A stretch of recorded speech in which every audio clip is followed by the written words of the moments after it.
Welcome everyone to this webinar of the 6G for Society project, a European project in the SNS-JU ecosystem that's focusing on the transition that we now see from 5G to 6G. 6G is supposed to be deployed around 2030, so it's a 5-year window that we are having. And there are some changes in how this connectivity is designed. And these changes have to do with the fact that let's say the first four Gs, the 1G, 2G, 3G, 4G, they were all having immediate benefits for people and consumers, citizens in society. It was very clear what was offered. We all have our smartphones, we have connectivity, we have applications, we have services. And this is all very tangible. The step towards 5G was already a little bit more difficult and different in the sense that 5G is mainly concerned with integrating Internet of Things, IoT devices, robotic devices into the networks, which is already a little bit more in the back. So it's a little bit more problematic in a way to see immediate benefits for consumers and citizens in society. And the step towards 6G is, from that perspective, maybe even a bigger step, because what is going to be integrated as IoT was integrated in 5G, it's AI that's going to be integrated in throughout the whole networks. And again, this will be a process that will have ultimately benefits for society and for industry and for governance at large. But maybe it won't be immediately visible. And for this reason, the ways of thinking about developing technology are changing. If I'm allowed to go a little bit back, sort of in the first projects where we had discussions, where discussions were made like this, were future and emergent technology discussions in the 90s. And this was actually the first moment where people were thinking about dispersing connectivity, not only in factories or in specific locations, but in society as a whole. And the terms were ambient intelligence and the disappearing computer.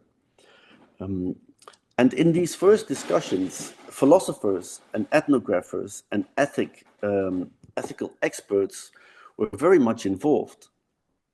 And this all happened around 2000. And after 2000, these two, let's say, ways of thinking got separated. So on the one hand, there was a tremendous technical and technological advancement in situated and autonomous computing, as we also see now. And on the other hand, the more ethical questions were moved towards the UX, were moved towards usability, were moved towards human-centric usability thinking. And they have to come together again.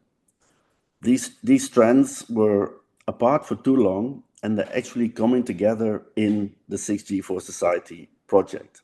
So in this project, what we aim to do is to align the ways of thinking that are technical, the ways of thinking that are looking for sustainability and energy efficiency, the ways of thinking that are looking for societal impact, societal acceptance,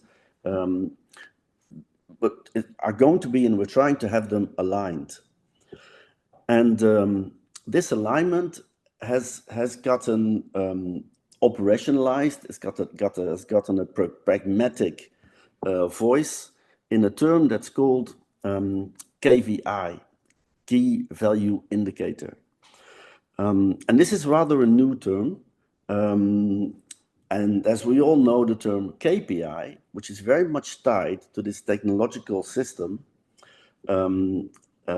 key performance indicator, where we can quantify issues and have numbers pointing to various grades of success.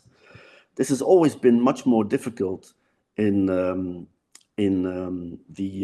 this other way that is more qualitative and that doesn't have this direct relationship of measures of success. It is more fluid and it's more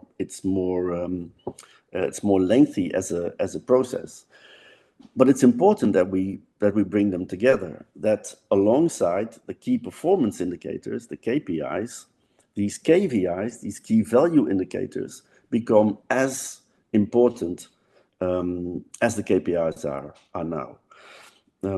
So today, we're very happy to have two experts who are at the front of these discussions and at the forefront of this discourse of trying to bring these KVIs, these key value indicators, into the heart of actual design of systems. Aaron van Diepen, who will introduce himself, and he is part of the FNS, the Future Network Systems in the Netherlands, which is the ecosystem where 6G development is happening. And Katrina Petersen, and Katrina is from 6G for Society, and in 6G for Society, she's developing the whole notion and the methodology around these key value indicators, because it's one thing to design and to designate a key value indicator, but it's another thing to make it actually actionable and sustainable. So I would like to give the floor to Aaron van Diepen. So Aaron, if you are ready, I will stop sharing and you can set up your slides. Yes. Give it a second. Is it visible? Yes. All right. Okay.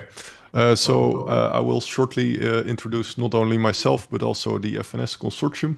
And then afterwards, we can continue to the discussion about key values and key value indicators. So short background on me. I have a background in computer science, a very technical background in itself. I'm currently doing my PhD with regards to 6G and responsible 6G, where I combine the technical interests that I've always had with, the emerging ethical, social, and sustainability questions regarding 6G. Then my role in FNS is to bridge the technical design and societal values together to ensure that not only we make technical advancements, but they also benefit society. So Future Network Services, abbreviated as FNS, is a national growth fund project in the Netherlands. It aims to strengthen the Dutch position in global 6G development and to reflect Dutch and European values in this development. The consortium consists of around 60 partners from industry, academia, and government, which is a nice combination of interests that, not only furthers research, but also makes sure that the research is actually, the government makes policies to ensure that the research is aligned with the national goals. And industry actually makes sure that these technologies that are being developed are actually being used. Because what do you have if you only develop technology and don't use it? A wasted effort is what you have. So as part of FNS, we have the FNS Ethics Board, and aims to anticipate social issues and debates proactively. So instead of waiting till the issues arise, we try to anticipate them beforehand and react accordingly. We do that through reading a lot of uh, well, uh, related news articles, related research, related discussions on the internet, on various forums, where you see people reacting to the developments that are being done. We try to address several ethical challenges that surround 6G. They are listed on the screen. Uh, I hope everybody can agree that these are important challenges that should be tackled during the development of any technology, not only 6G, but that they are especially relevant to 6G.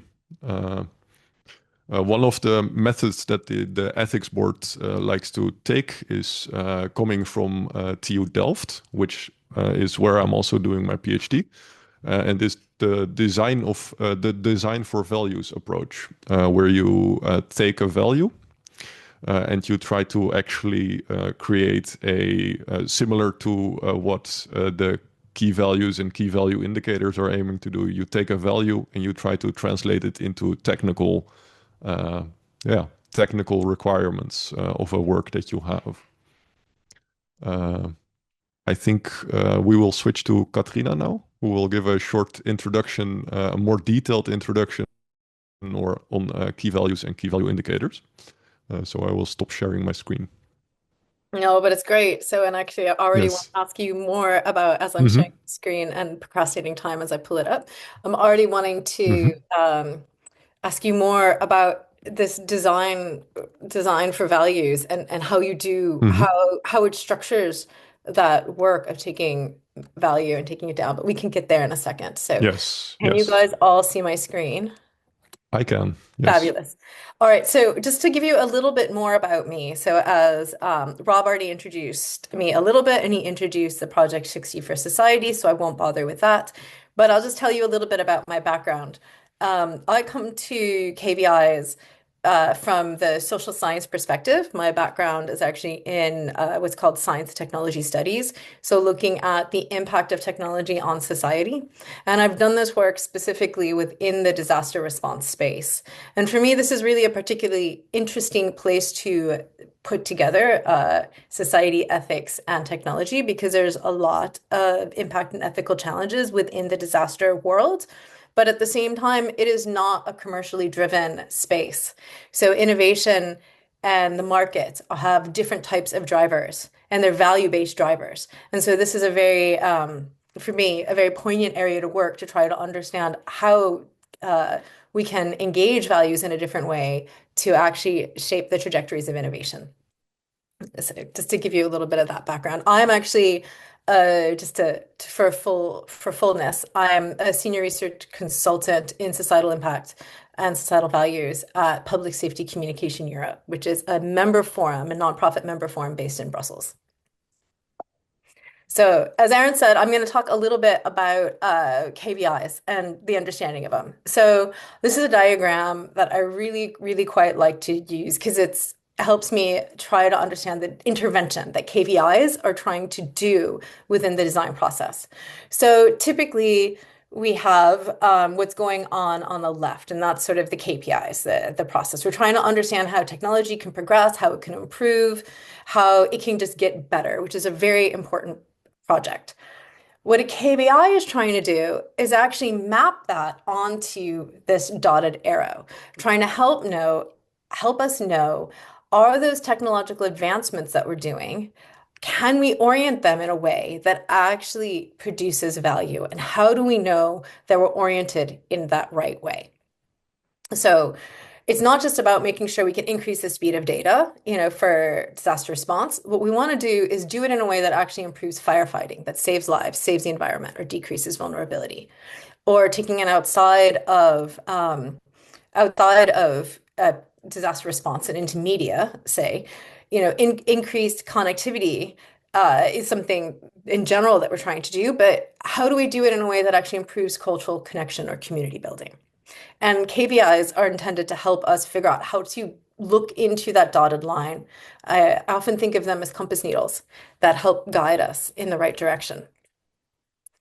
One of the differences is, uh, well, let me just go a little bit more. So if you haven't seen a KVI before, basically the definition of them within the SNSJU community is still being formulated, but as a whole, it's circulating around this concept, which is it's a qualitative or quantitative metric and assessment that's used to evaluate the extent to which technology, research, and development aligns with and furthers fundamental societal values as principles and achieves positive outcomes as impact. So connects both as principles and impact. As we've been looking at how KVIs have been used across a range of projects, we've seen KVIs used in a variety of ways. They can be used to guide innovation towards societal expectations, to reflect guiding principles, to try to measure tangible impact, sometimes even intangible impact. They are often a tool people try to use to go beyond technical performance or user experience to ask something else about the technology. They can be used to prioritize real-world problem solving. So by that, it means not just understanding the problems that are faced by stakeholders and trying to understand how the technology supports that problem solving.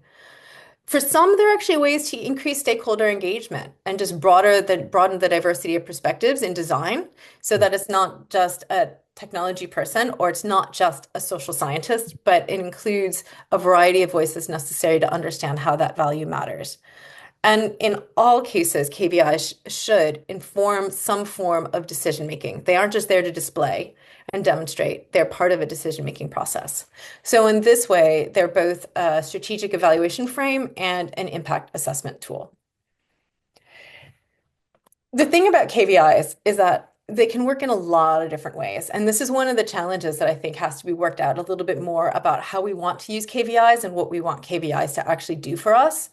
Because values come into play in innovation in a lot of different places. They don't just come in the design process, they don't just come in the testing and evaluation process, they come in the conception of a project, the initial choices that we make. They come in the development, they come in the deployment and use, and even in how we spread and how we choose to get those maximum benefits. So KPIs can actually look at any of these places and be supportive. And in fact, they might potentially be more useful in conception than they are in use, because that's a spot where you could play and work with them. But often we talk about measuring things in use. And so this is a really interesting piece of the puzzle that I'm just tossing out there and hoping Aaron will bite and debate with because I'd like to discuss with, because this is something I think is really useful to know. The other thing that I think is really a challenge when it comes to KVIs is high-level principles don't automatically translate to practice. So you can't just say, I'm looking at fairness. You can't just say, I'm looking at privacy. They can provide guidance for setting policy, but they don't work well as embedded in technology design. And that's because all principles, all value principles carry with them normative and political tensions. And those have to be addressed and made transparent to be able to be made to work. The other thing that's really useful with a KVI is to have a sense of a desired outcome. How are you wanting to change things? How are you wanting things to look? How do you know it's a good for society? And those answers to those questions are really vital to understand what you want your KVI to do. And this is an image that is very well used out there. It's a very frequent explanation, but the reason why I like it is because it helps illustrate the challenges in translating a value into an indicator. So fairness, basically, so outcomes of decisions aimed at avoiding disparate impacts on different groups. Now, we can look at it in two different ways. One is you can look at what you provide to people, and the other is you can look at what people can do with what you provide. And those indicators could look in two different directions, both of which could be very valid, but they could give you very different outcomes and very different assumptions of what is good. And so it's really important to actually step back and actually hold these conversations about what you're trying to do and what you're trying to mean within the value, and as you translate the value from an abstract principle into something actionable. So just to give a little bit more of a concrete piece of the puzzle to KVIs, I have a couple examples here, and they are looking at slightly different pieces of the innovation puzzle. So what you could say is, if you're asking yourself, what frames the need for change generally in a project? Well, let's say one of the big frames that's driving 6G in particular is the desire to leave no one behind. What you can then look at, for example, is, well, what percentage of use case participants we have are actually representative of the target communities, either for the use case or that 6G doesn't want to leave behind. Are they represented as a whole within this project? But we can also get a bit more specific and go, well, what do you want to change with your use case? If you're designing technology, you're usually working within the frame of a use case. And so maybe what you're trying to do is actually improve the outcomes for all communities. So you're not just trying to make sure that nobody's left behind, but you're translating that into all communities have improved outcomes. Well, then maybe an indicator would then be the percentage of community members that report easy access to essential services facilitated by the technology in question. And these are just different ways that you can look at it and help frame that also helps validate and focus and prioritize the different KPIs that are being looked at. In some cases, you could even be tied directly to KPIs that are paired with them. So I'm going to leave it at that right now and pass the floor back to Aaron, because he's got further provocations and a slightly different perspective that I think is really valuable to listen to. Yeah. I have, compared to this, I have, of course, a more technical viewpoint towards the KVIs, because what I feel like is that if you give engineers these more broader, sorry, I'll share my screen in a second. Yes. If you give engineers these more broader concepts of what key value indicators are, the immediate question that you get is, and how do we represent that during development? How do we work towards this? Because you give how them do I measure a metric. Yes. Yeah, exactly. You give them a metric, and during development, you're not gonna do a user study every week or every month. You're gonna do a user study near the end of what you have developed, and if it then proves to be wrong, the modifiability of what you have created is almost entirely gone. You're gonna have issues with changing the entire architecture of your design, for example. You can't backtrack to the beginning again and go, oh yes, we should have thought about this beforehand. So what we really try to do with our list of key values that we have derived is to not only represent the values that are inherently human, but to also align them a bit with the technology that is being developed. So for example, we have resilience at the top. I will continue with resilience in the next slide, so I will quickly skip to resource efficiency. Resource efficiency is a very nice thing. We can all agree that there is limited resources available in the world, and we should be as efficient with them as possible if we want to achieve the most. Resource efficiency that we have in this key value list does not only include actual physical resources, but also, for example, labor efficiency, energy efficiency, time efficiency.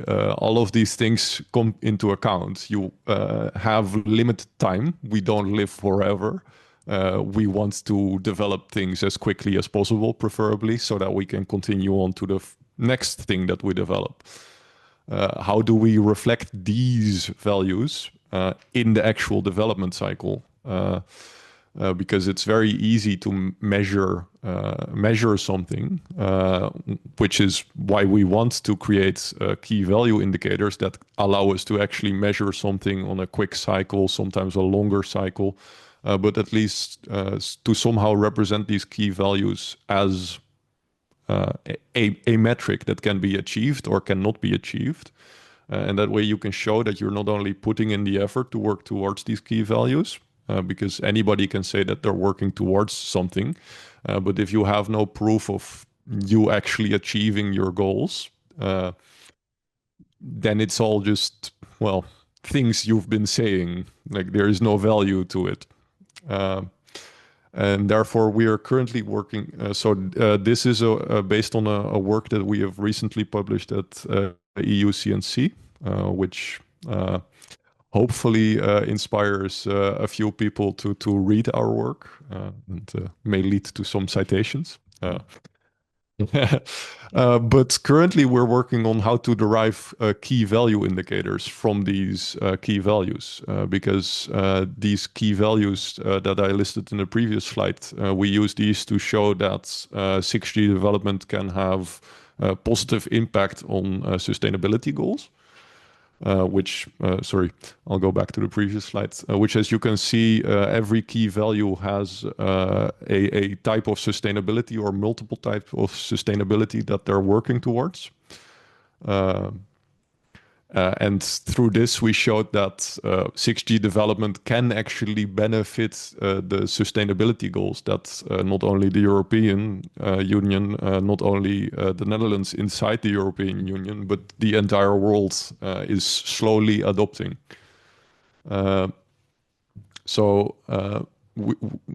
The way we try to make these key values measurable is by finding some percentage, some time scale, some critical value that we can measure.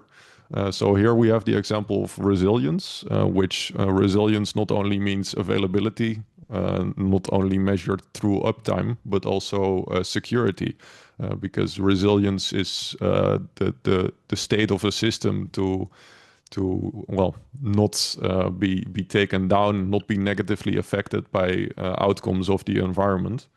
And therefore, we also include privacy inside resilience, because in the end, the goal of privacy is to keep the amount of data that is circulating in a system and that this can be extracted from a system as low as possible, thereby making the system more resilient against malicious users or malicious, anything that has malicious intent and might be targeting the 6G or any system alike. So I would really like your opinion about this current work that we are doing towards key value indicators, Katrine? Aaron, I've got so many questions, and I really love this provocation because I think it's like really beautiful work you're doing. And I don't know where to start. So I think I'll start with maybe the resilience piece because it's up here. Yes, but then I want to yes. go back and talk about the list of values, how you chose them, and that process. And Yes. so when it comes to resilience, I mean, just because I work with disaster responders, the social and technical are intimately intertwined. Yes. And so when I see this, I see technical resilience. That doesn't necessarily tell me if my disaster responders will actually be able to achieve the social resilience that this technical resilience is meant to do. And so this is where I struggle with, is this a KVI or are these KPIs? And I don't know, or are they intertwined? And this is what I try to understand a bit is from your perspective, when does a KPI become a KVI? I guess is the question that maybe it's a starting one. The real moment when a KPI becomes a KVI, in my opinion, is when it can be displayed as working towards a key value. The difference between KPIs and KVIs is that KPIs generally are the engineers just going, oh, we can achieve more speed, we can achieve better uptime. We want this because, well, we can. We see a possibility to improve, and it makes the system better. But they forget why make it better, why make it more responsive, why make it more available. And that is where KVIs come in. You take the notion of KPIs and you reuse them to not only work towards better performance, which in the end, does increase your system, does benefit the system, but you don't show how it benefits anything surrounding that system. Sorry, I'm going to jump in if that's okay, because I think you hit on something that I've been pushing quite hard myself, which is this why, and that a KVI is Mm-hmm. grounded in a purpose and not just a two-tier purpose in a way. One which is why are you measuring it? So what are you trying to make better? Mm-hmm. But also why do you need a measurement of that? So Yes. kind of decision are you trying to make once you Mm-hmm. have that indicator? So are you trying to decide that a system is functioning to a certain parameters? Are you trying to decide to and then change the system? Mm-hmm. Are you trying to demonstrate to your potential stakeholders that this will actually support their decision making? Is this something that stakeholders could use to actually go, does this technology, will it meet, help me serve and provide, do the values that I want to Mm-hmm. either do in my job or live by? And all of those can potentially suggest um, different indicators as response or different combinations and priorities. And so having that why that the KV and the KVI Mm-hmm. as a whole grounds it in, Yes. I think is Yes. really an important way. And I think it can actually be used not just as a framing mechanism, but as a prioritizing mechanism. Like which KPIs should we be looking at? Which ones should we prioritize in our work? And they could potentially help in that way as well. Yes, I fully agree with that statement. Yes. I think the reason why we wanted KVIs that are truly measurable is because otherwise, yeah, the actual developer gets lost in where to start working towards these indicators. Because if you, like you showed in the previous slide, if you give them the measure of the amount of people that have access to a service, this is not something you can do in the early stages of development. This is something you need to make sure of in later stages when you do a rollout of the protocol or when you do a rollout of the use case. They are still Oh, important. yes and no, because uh, if you're not aware of how your decisions might be able to impact the community you're trying to reach, Hmm. then you can make decisions that don't work for them and you'll only know at the end, like you say. But so typically we do the use cases at the very end. So I think there's ways that we could actually fold KVIs in. I think we should fold them into Hmm. almost the I don't know if this would be called a business model decision or the strategic decision around what we're doing and why we're choosing to design in the way we are, but that KPIs Hmm. can function and guide in that direction. And then once you've got that step done, then you can go into these more technical ones that support it. So Yes. I think there's a way that actually they both go together. And Hmm. if I'm looking at, and so what were my examples again? Sorry, I got to go back to my own slides. So uh, the number of use case participants that are representative, obviously that happens at the use case Hmm. phase. But Hmm. uh, there's ways that those could be rephrased. For example, that look at the number of potential community members that actually have the right kind of infrastructure or have the infrastructure plans that will allow them to access the service that you can then look Yes. at to start with. So you understand what you're with the frame that you're working Hmm. with that actually allows clear design decisions that help work. And I think about this, and this is going to be a bit of a messy thought. And I'm going to go back to my Hmm. disaster Hmm. responders because this is where resilience comes in, and Yes. which is in one of the projects I'm working on, we've been working on KVIs and KPIs that talk about resilience and in the form of availability and dependability and through Hmm. that. And we struggled between two different use cases because they wanted to have thresholds to cross for these to know Yes. I've met this. Yes. Um, and we were looking at things like uptime, yeah, time to detect. They were also looking at like latency and other elements as well, Hmm. number of drops. And the two different use cases needed fundamentally different numbers to say success. So one of them was very police, it was very critical information. And basically, they needed almost 100% of everything at that moment, but for a very short period of Yes. time. Or Yes. what they call is this hand to ear problem, which is, or ear to mouth problem. Sorry, I'll get the phrase right, Hmm. which is mouth to ear. I'll get it right in the right order. I say something, but you hear it at a delay. That's enough time Hmm. to shoot somebody if there is a delay. So you can't have any delay. Where No. the firefighters that I work with, well, they're very aware that they're going to be working in situations where none of that's possible because they're working already in a challenged infrastructure. So Yes. for them, it's more about understanding that they can get the uploads at the right frequency and range and get the data shared, but this immediate urgency changes. So all the thresholds would completely change. So having one KVI number and one KPI Hmm. number was not Hmm. possible across the two. They had to be put into conversation together and put into conversations with these broader other needs that would then allow us to understand which were the right KPI thresholds Yes. to point Yes. to. Yeah. And so this is, I give that example just to go, how then do we design, like if we're just doing this sort of abstractly as a KVI, how could we take these complex challenges, but then still put them in the structure of these KPIs as KVIs that allows that flexibility? I truly don't have the answer. And Hmm. this is why I'm asking, hoping maybe you have some thoughts. Yes, yes. Yeah. It's a difficult challenge because well, everybody expects something different from a system, and especially because for some cases you need 100% in this place, which means you can't get 100% in another place, which is needed for another use case. Yeah. So you need to somehow design a system that can flexibly adopt, yeah, adopt to these requirements. In the end, a perfect system doesn't exist.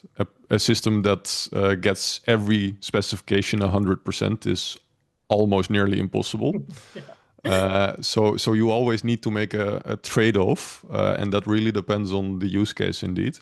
Yeah. So it is very important that we do not forget while making these KVIs that there is actual use cases and that these are represented, yeah, during the development of the KVIs, which means that you also represent them during the development of the technology itself. Yeah, yeah, Um, yeah, absolutely. No, this is what I'm wondering though, like about this concept of a threshold or a target with them, mhm. which I, on the one hand, absolutely agree with you that that allows us to know we've actually accomplished something. They're measures of success and they let us know we've Yes. succeeded. And yes, they might be adjustable as we learn, and that's Mhm. okay as well. On the other hand, in some cases, we have things, and I'm thinking about the ones around, access and inclusivity, where we don't necessarily have the depth of knowledge to know what those are yet. So we can point in a direction, but we Yes. don't have Yes. the validated proxy data yet, the proxy link even between the technical indicator and the social outcome. And Yes. So sometimes you yeah, also need to make predictions on what the social outcome will be. yeah. But even if you make those predictions, you can then establish a threshold that would be needed if those predictions come through. So how would you suggest somebody go about doing that? Because I think that's a challenge that a lot of projects Hmm. have right now is to understand how to do it. Because there's I see Yes. KPIs occasionally that are really valid KPIs, but are impractical in projects, which are like Hmm. uh less lives lost, less injuries. But when you're in a project, Yes. let's hope no one dies, things like Yeah. this. Yes. Exactly. And so how so how would you suggest projects actually take that and then build these predictions and translate that into their work? Mhm. Do you have methods that you Yes. suggest? To make these predictions, nobody can truly predict the future. It's almost impossible to correctly predict the weather for tomorrow. Yeah. So predicting what a technology like 6G will become in a year is infinitesimally more impossible. So you need someone that has a very open mind, that can think of all the possible outcomes, think of the worst case outcomes, think of the best case outcomes, uh, and then you need to find a balance that accounts for, or not a balance, but a prediction that accounts for both the worst and the best case outcome. Yeah. So that if the future is really your best case outcome, that you haven't wasted efforts. But if it's the worst case outcome, you don't want everything to go to shit. Let's keep it simple. Yes, Yes. absolutely. But you're describing a new skill that we often don't have in projects. And maybe this is the role of an ethicist, but it's somebody who helps think about this and Yes. map this, Yes. track this, and ground those predictions You, in you, you need research. someone that can, that can really keep their mind open to, if we develop this technology, what can be done with it?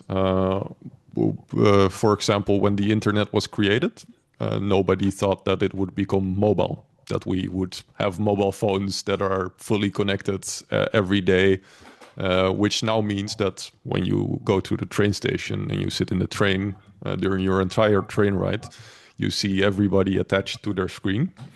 Nobody could have predicted this when they developed the internet, but there might be someone out there that did actually predict this, Yeah, yeah. I mean, maybe right? those are pretty extreme predictions, like you can't Yes, see, but there's there's bit steps. shorter term is more easier. Yeah. Yeah, there's I steps guess along if the I, way that I think we can yeah, hold. Yeah. just quick, because I think Hmm. we had a question or like a remark from Martin Ah, in the Oh, chat. sorry. Yeah. No, no, okay. it's. I think. I mean, I could listen to this for a long, long time. So this, I'm not done yet. No, it's we okay. we haven't even started yet. No. really think it's very enlightening for anyone listening to sort of Hmm. to get the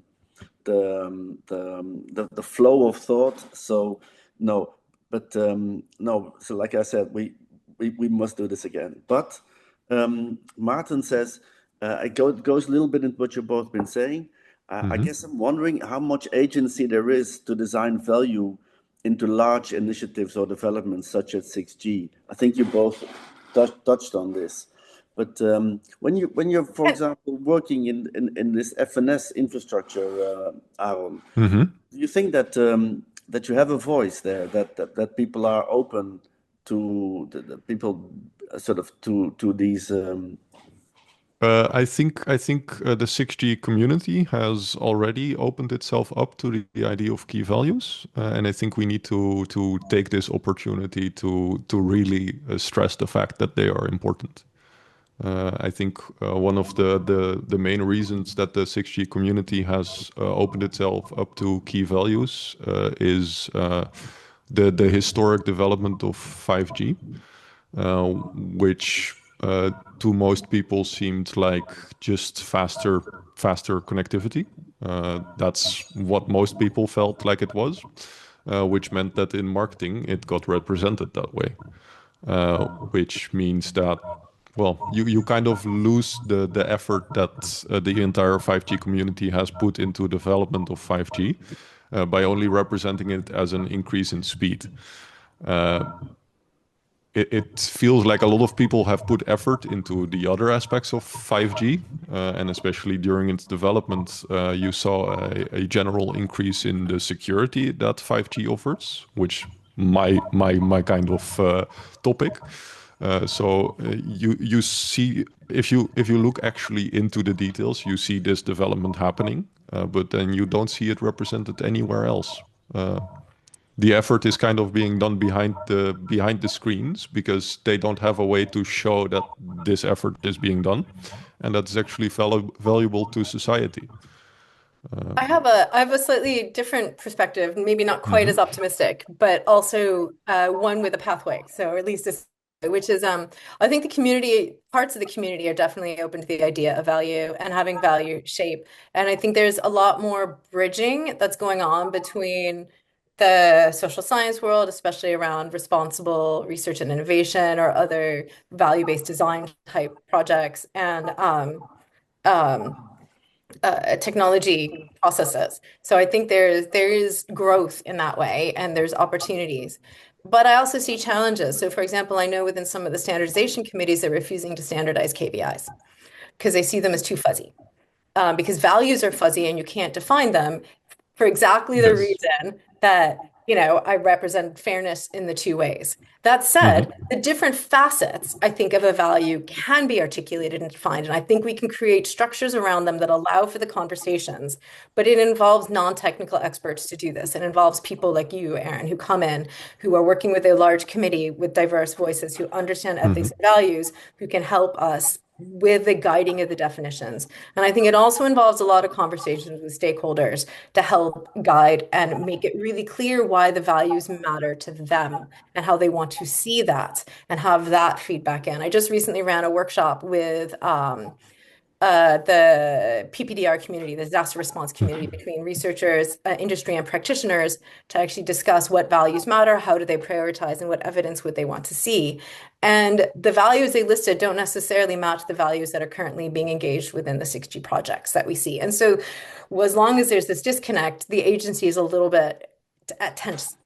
The other Yes. thing that I Yeah. think can really support us in having more agency in this is having Hmm. this top-down view. And that gets me, and I'm doing this partially to bridge myself to your previous slide with your list of Hmm. values that you're I can working on. quickly, But yes. having this list of values, that these guiding principles, basically, Hmm. these are the things that we want to achieve, need to be really clearly articulated and agreed by the community. But I think this mixture of coming from incorporating the different stakeholder voices, but also coming top down from policy and from Yes. industry strategy and those combined. Yes.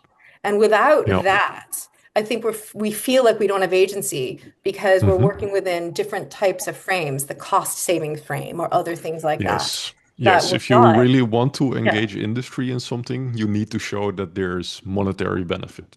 Yeah. Uh, Basically. yeah. Yeah. It's as simple as that. Industry is, uh, well, main focus is monetary gain. The Yeah. second focus is how to get more users of the system. And if you can sell the other types of gain to them, then you can create monetary gain out of that. And I Yeah. think that is one of the ways in which you can convince companies and large organizations, for-profit organizations, that the other types of values are also interesting. Because if you Does have a that, system, I was gonna it's say, does a that reduce KVIs to cost benefit analysis then, though? I wouldn't go so far, Okay, good. but Phew. but in the end, that is probably how companies will look at it, Mm, even if you try to steer them away from it. yeah, yeah. Yes. So in a way, that means agency from this perspective Hmm. comes from many different directions, including from the willingness of those within to push outwards, but also Yes. how we successfully engage the different competing elements outside to help create this guiding frame. But this Yes. gets me to Yeah. this value list because it's a really nice guiding Hmm. frame and it's clean and it's simple. And what I want to It's know is how very did you, compact. Yes. yes, exactly. How did you get to it? How did you create, how did you decide on these eight Hmm. elements? And So yeah, yeah. yes, what we did was we took the universally agreed upon human rights. Well, to some extent, universally agreed upon. Sometimes they're still taken into question. And we took an existing approach from KPIs, which already represent somehow indicators that can be measured. And we combined these into the most compact groups that we could get, where, for example, resilience is actually just a placement for not only resilience, but accessibility, security, and privacy as well. So really inside these groups are the more normative key values. Uh, but we try to present them outwards as a short list, because if you represent a short list, then people are more willing to go over your list. They are more willing to think about resilience if it's part of a eight numbered list than if it's part of a entire list of 100 values that they need to account for. Even Exactly, though there exactly. It might helps still, guide. Yeah. inside these resilience and resource efficiency and equity autonomy, there might still be a bigger list. But at least it gets people thinking about the concepts of resilience and what is resilience, what is autonomy. So you grab these out of the existing sort of policies and the values that drive those. How did Yes. you tie it to 6G in particular? To say these are the ones that 6G can actually help with? Hmm. So what we try to do there is we use this list of key values to find the sustainable development goals, the SDGs of especially the CBS in the Netherlands, which is the Bureau of Statistics, to find out how 6G could have impact on those goals. To do that, we needed to find a way to list all the developments that are being done in 6G. So we categorized all the efforts towards resilience, towards resource efficiency, into a more understandable format, which could then be listed as, sorry, finding the correct word, which could list it side by side with the development goals that are being done. And sorry? Yeah, can I ask something quickly? So, Aaron, Yes. is that work available? Can we? Yes, I can share the link. Thank you. I can Then, quickly. I'd like to ask Maarten. Maarten, are you there?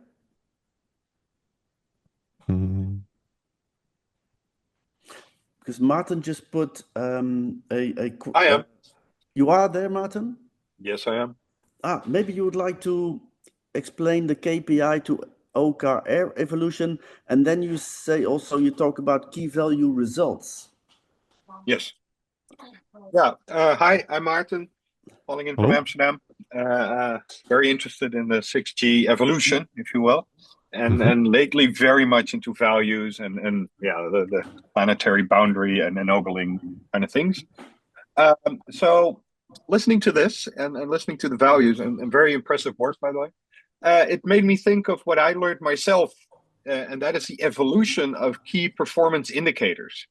So what I learned there is it's great to have clear information so you can monitor progress on whatever you want to do.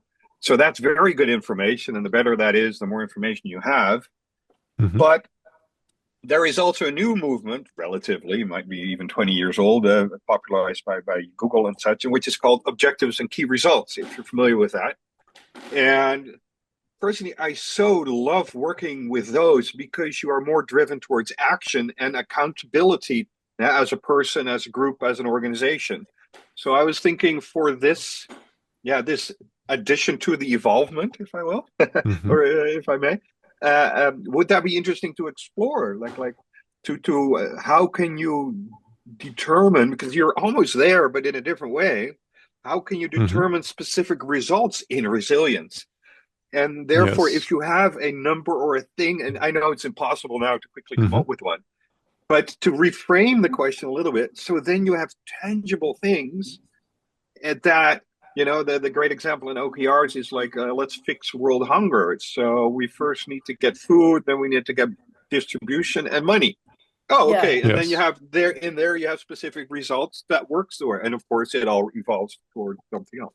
So that was more my I mean, I idea think for it. I kind of agree that you can't actually have a KVI unless you already understand what your objectives are and what you think the result, you think success looks like. Because the indicator needs to point to that or demonstrate that you've crossed it, depending on which side of the argument you're on. But without that success, you don't know where to draw a line or where to draw an arrow towards it.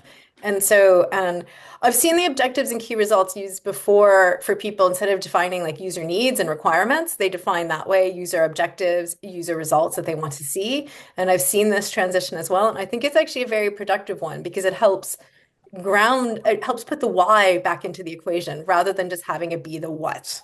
Yeah, thank you. So yeah, thanks a lot, Maarten, for this, and we will take this up afterwards after the discussion, and I'll set up a meeting with you, Katrina, and Aaron if they are keen to look into this. So well, first of all, I want to thank Katrina, Aaron, speakers. It was a great conversation. It's really nice to see a conversation like this happening. It's very insightful. Thanks a lot. And as we're nearing the end, for the last moments, we've asked Anna Aseva from Digital for Planet, also part of 6G for Society, to say some closing words or to say some observations that she had. So Anna, please, the floor is yours. Yes, thank you, Rob. Hello, everyone. Do you hear me well? Yes. Yes, we have you. Yeah. Thanks. That was so insightful. I have 5 concluding remarks, but they will take at least 5 minutes. Rob, do I have 3 minutes, or I can go ahead? Oh, 5. Right. You have 5 minutes. Yes. Oh, then we excellent. go 2 minutes over time. Yes. Also, I tried to really integrate what Rob said in the beginning, then Aaron's presentation, Katrina's presentation, Martin intervention. So it's a mix. It's not like point by point, but it's all together. So the first lesson learned is really we should remember the roots when we look into the future, into 6G, and address the divides, because that's very important. So Rob's introduction about I3 and disappearing computer showed that when the technical and the human-centered is together, is a visionary stuff. I hear an echo. I hear myself when I speak. Is it okay? No, we hear you fine. I think Rob is the echo. I think his mic is picking up his speakers currently. Yes.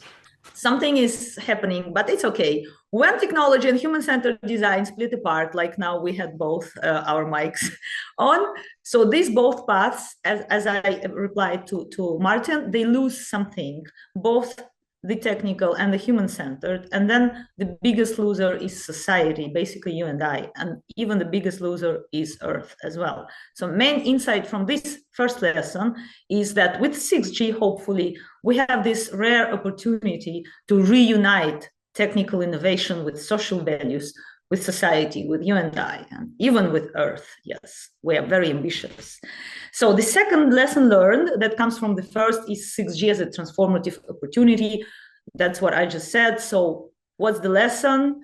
The lesson is that 6G is not, or it shouldn't be, only about faster and not necessarily about faster and more reliable networks. It should especially be about sustainability, accessibility, privacy, inclusivity, autonomy, bridging many subtypes of social divides, the digital divide, the poor, the rich, the poor, the north, the south, and yes, resilience. So all these values that Aaron and Katrina mentioned and discussed in detail, 6G brings opportunities for all that. So these features must be grounded in ethical design and human-centric values. So the insight from the second lesson is that the upcoming 5 years are not crucial. They're not critical. They are paramount. Ethics, sustainability, all the values that we discussed must be embedded from the start, from the design, so that we don't just use the buzzword sustainable by design, we really make it. Hence, the third lesson learned, the KVIs, when we ground innovation into values. Well, we discussed all the values before, I summarized them now. What's the lesson? KVIs are practical tools, or they can become practical tools. Aaron, Katrina, Martin offered us more than one vision, how to make them practical and actionable tools. Answering the question why to move beyond commercial KPIs, key performance indicators, helping innovators, policymakers, the society, you and I, align technology with values, social inclusion, and sustainability goals. Like I think Aaron mentioned the SDGs as well, right? So the KVI framework prompts developers, policymakers to ask the what. Because when you have the question why, you have the question what. They're like twins, they come together in research, in practice, in business, everywhere. The why and the what. So the what should be the change, what should change for society, and how do we know that it's good? And that's where we can offer KVI to measure what should change for society and how do we know it's good now and in the future. So the main insight from this lesson is the how. We already discussed that today for a bit different discussion with Rob, and then it just popped up in all the discussions. Everyone, every speaker mentioned this how. Today's discussion showed how KVIs can be used to evaluate whether connectivity truly serves people, society, and Earth. And my fourth and fifth remarks are basically call for action. and a call to collective action. So number 4, just call to action. So we should articulate high-level values, but also the design must actively embed them. And they should embed them really, not just tick the boxes, but embed in the very architecture. And here Martin, for example, mentioned accountability. My background is law. I don't have time to develop on my background, but in law is very easy. How do you measure accountability and how you even sue an entity or like a person, a legal person or a natural person, is that first you set concrete goals. And then this person says, okay, I will do this, this, and that. If she, he, them, they didn't do that, they are accountable and liable and maybe. So anyways, the Dutch 6G ethics board and FNS ecosystem, along with SNSGU, obviously, they represent practical spaces for pioneering steps towards putting these ethics tools in the hands of innovators, regulators, and especially architects, telecoms, researchers, civil society, citizens, you and I, to join in shaping a real inclusive digital future. And the final remark, final lesson learned is actually not a lesson, is a call to collective action. So the question we leave with today, this webinar, is not just what can 6G do and why, but what kind of connectivity do we want to build together and how? To answer this, we need collaboration across disciplines, sectors, borders, people, you and I, Earth. So we also need to explore key value results, as we saw from the discussion. And for example, starting from accountability, why not? So 2030 may be far away, but it's actually not. So the choices we make today will shape whether 6G becomes a driver of equity, of sustainability, of values, or simply another G. So yeah, let's ensure 6G becomes a public good. Public good as a legal construct. I have no more time, so I will not develop on that. But let's make it happen. Wow. Absolutely. Yeah. Well, after this, I cannot say anything, of course. So just want to thank the speakers and the participants. Thank you, Anna. I mean, that's we get this out. You should have been on national TV with this. We'll try to get this on TV. International TV. Let's make it happen on international TV. Well, let's do that. But but we're on a good track. So let's keep it up. Let's keep collaborating and cooperating together. Thank you very much. So thank you again to the speakers, participants, Anna. And let's join us for the next webinars, and let's cooperate. Thank you.